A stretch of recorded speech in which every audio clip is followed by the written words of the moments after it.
काढा काढा. ह्या बघा मळ्यातल्या मिरच्या आहेत. 2 दिवस झालं काढून मिरच्या तोडून. याला सुती कपड्यात गुंडाळून ठेवलेलं ना, एका पिशवीत घालून सुती कपड्यात गुंडाळून ठेवलेलं. निम्म्या पिकल्यात आणि निम्म्या पिकलेल्या नाही अशा होत्या मिरच्या, म्हणून याला पिशवीत एका दडपून ठेवलेलं. आता यातल्या एकदम पिकलेल्या अशा वेचून काढायच्या आणि बाकीच्या हिरव्या आहेत त्या परत तशाच दडपून ठेवायच्या.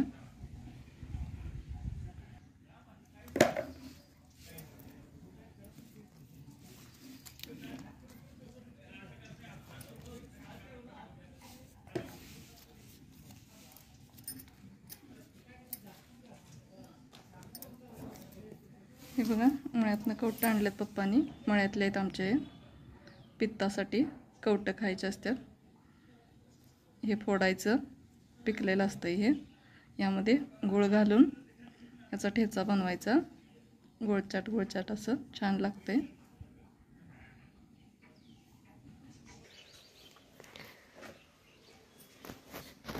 आई आणि मम्मी मिरच्या निवड आल्यात.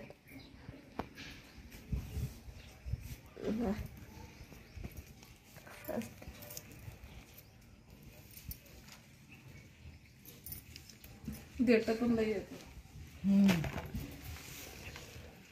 पिकले नाहीत अजून नाही. 2-3 दिवस झाले की ठेवून तुम्ही.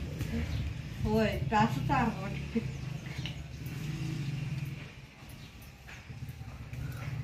झालं काय. आमच्या मळ्यातल्या मिरच्या त्या नाहीत. आमच्याच मळ्यातल्या मिरच्या आहेत, आमच्या रानातल्या. असं हिरव्या काढून इथे ठेवायचं आणि लाल काढायचं आणि ह्यात टाकायचं. आई असं पाला गरला काढाल्या. मिरच्यात बघा पाला पाचवळ पण खूप आहे. गडबडीनं तोडून आणलेलं. ऊसात ही होती. ऊस पण खूप उंच आलाय आणि त्यामध्ये ह्या मिरच्या होत्या. आर्यन बघा पेपर देऊन आलाय आज. कुठला पेपर होता? विज्ञानचा पेपर होता. सेमीला येतो. पेपर देऊन आलाय आणि आता निवांत झोपून टाकलाय. कामावर जाऊन चहा देऊन आला, पाणी देऊन आला आणि आता आईला सोडायला मळ्याला जाणार आहे.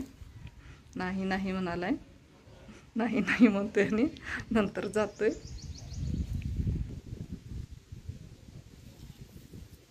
मिरच्या अजून या पिकायच्या, पूर्ण पिकलेल्या नाही आहेत. ओल्या मिरच्या पण भरपूर निघाले त्यात.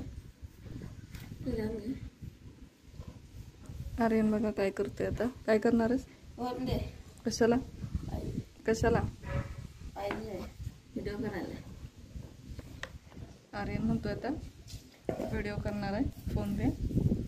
मुगीच मागा लागलाय माहिती आहे मला. पण व्हिडिओ करणार आहे, व्हिडिओच करणार आहे म्हणा लागलाय. मला वाटलं लगेच होईल. खूप वेळ लागायलाय वेचायलाही. ऊस पण खूप उंच आलाय आणि त्यामध्ये जाऊन ह्या मिरच्या तोडायला लागतात, म्हणून उशीरही लागतोय आणि स्वच्छ तोडायच्या होत नाही. त्याला देठं वगैरे असंच येतं. मग घरात आणून त्याला स्वच्छ करायला लागतं.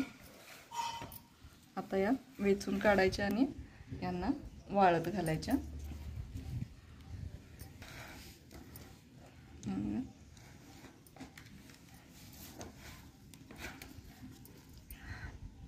लाल मिरचीचा ठेचा पण खूप छान होतो. आर्यन बघा काय म्हणा लागलाय.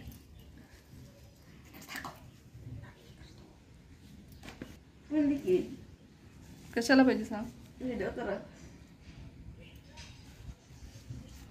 तर बघा शेतातलं असं काम असतंय. शेतात आणायचं, घरात पण भरपूर काम असतंय त्याचं. आता साठल्या 3-4 किलो मिरच्या अशा करून वाळवून ठेवल्यात. आता उन्हाळा लवकरच सुरू होणार आहे आणि आमची चटणीही संपत आली, म्हणून आम्ही चटणीच्या तयारीला लागलोय. आता हे वाळलं की झालं चटणी बनवायची.